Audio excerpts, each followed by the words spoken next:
The Woman in the Woods. Written by Thomas R. Studios.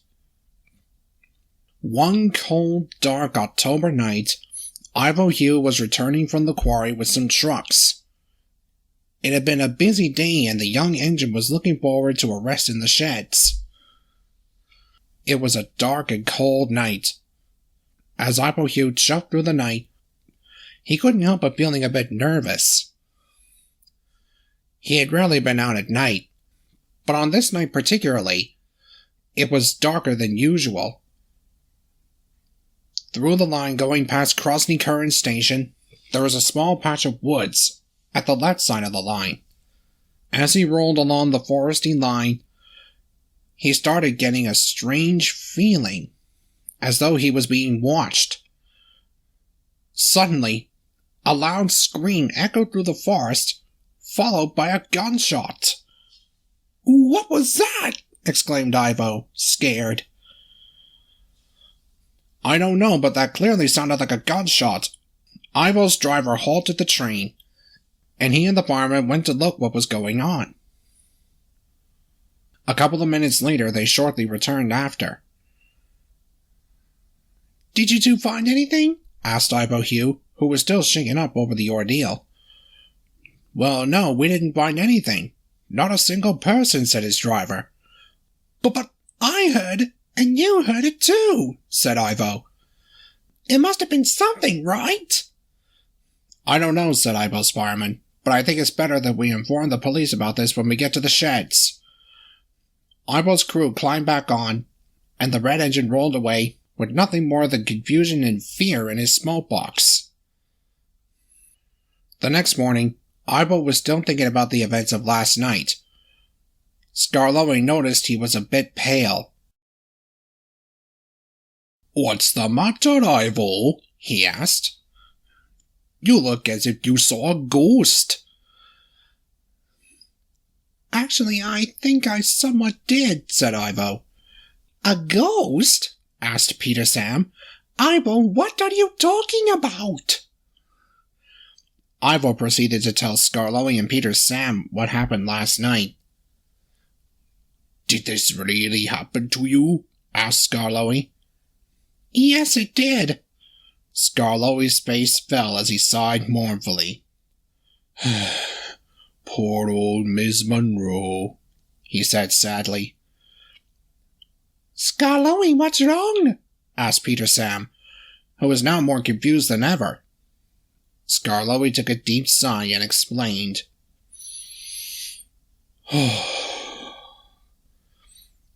"What Ivo may have encountered is something that I've tried to forget for many years."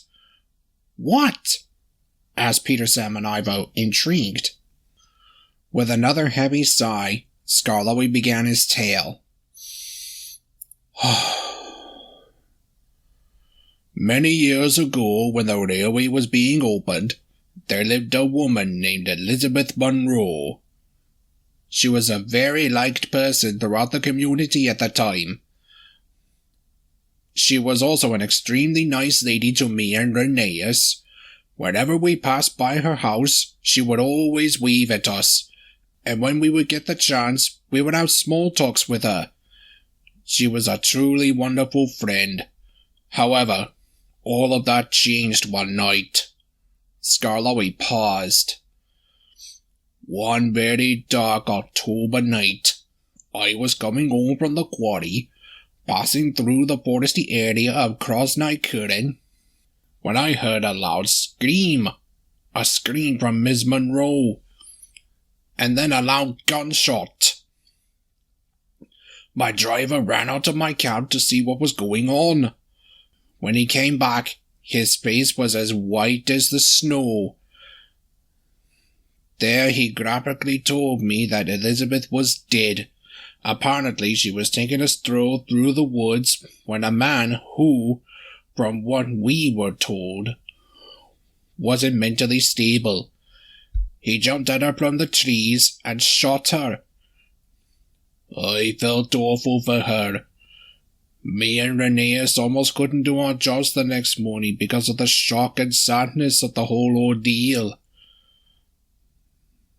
The man was caught by police a few days later and sentenced to life behind bars. And now, every year on the date of her untimely death, Miss Monroe roams the woods again, living her final moments over and over again.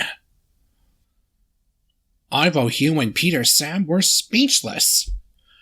Oh, my Skarloey, I'm so sorry, said Peter Sam, feeling bad for his friend. Don't pity me, youngster, said Skarloey. You're not to blame. Do you think that's what I encountered? Asked Ivo, now more scared than before.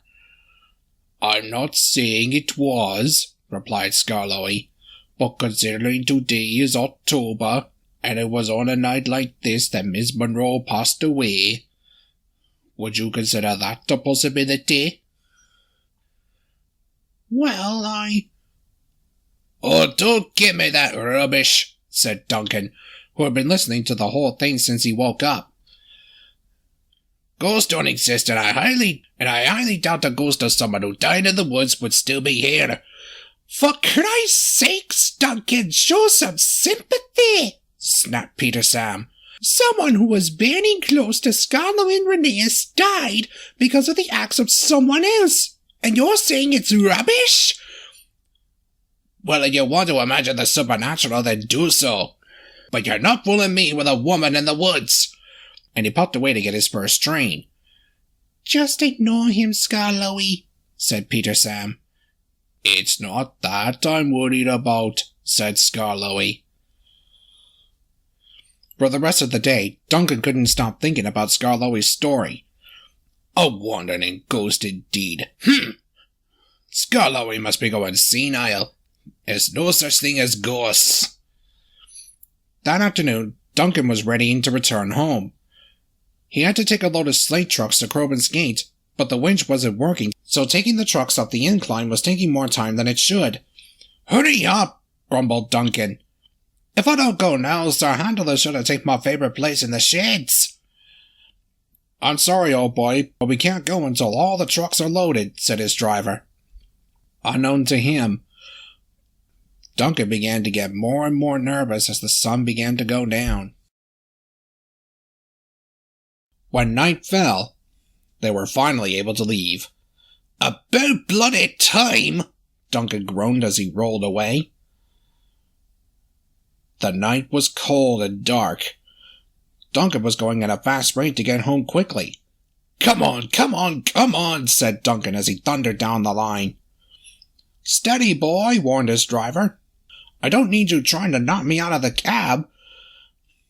As they sped through Crossley Curran Forest, there came a loud crack.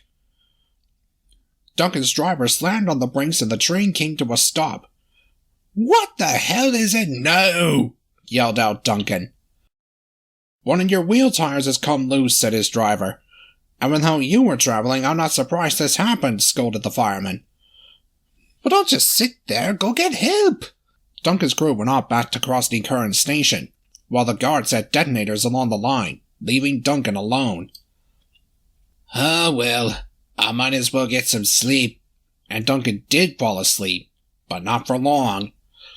Soon after he closed his eyes, he heard footsteps running. He opened one eye. Who's there? He yawned. No reply came. Who is out there? He yelled. As he did this, a woman walked out of the tree line and looked at Duncan. Duncan froze as he looked back at the woman. She was dressed in old-fashioned clothes and looked as if she was hiding from someone. Then she looked back and screamed as she ran back into the woods. No sooner had the woman left Duncan, a man also came out of the tree line. He looked at Duncan with a cold and almost insane stare, and he was holding something in one hand. A gun. Duncan froze in fear. Then the man ran back into the woods. Duncan looked on in horror as he heard the same scream from the woman, only to be abruptly cut short by a gunshot. Duncan then screamed in fright. "It's Ivo Hugh's ghost!" he yelled in a panic. He shut his eyes and refused to open them until the sun arose. Early the next morning, Rusty came to take Duncan to the works. The little diesel saw his friend was very pale. "Duncan, are you all right?" Duncan opened his eyes. It was daylight. Yeah, I'm fine, Rusty," he said sleepily. Rusty didn't ask any further as he dragged Duncan to the sheds. As they passed Ivo Hugh and Crovan's gate, Duncan asked Rusty to stop. He then looked at Ivo and said, "Hey, Ivo?" Yes?" "I just want to say that if you come across Skarloey, tell him I'm sorry for not believing him, and sorry if I sounded rude to you yesterday." "Oh, sure thing, Duncan." Ivo's guard's whistle blew, and the red narrow-gauge engine puffed away with his morning train. As Duncan was shunted into the works to get his wheel tire mended, he looked over at Skarloey. The red engine didn't even need to ask. He knew what Duncan had saw, and he hoped he learned his lesson. Ivo Hugh and Duncan changed after that, though none of them were psychologically affected by the incident. They hadn't forgotten about Skarloey's story, and so, whenever they passed the Krasny-Kurin forest line, they always hold a moment of silence for Elizabeth Monroe, the woman in the woods.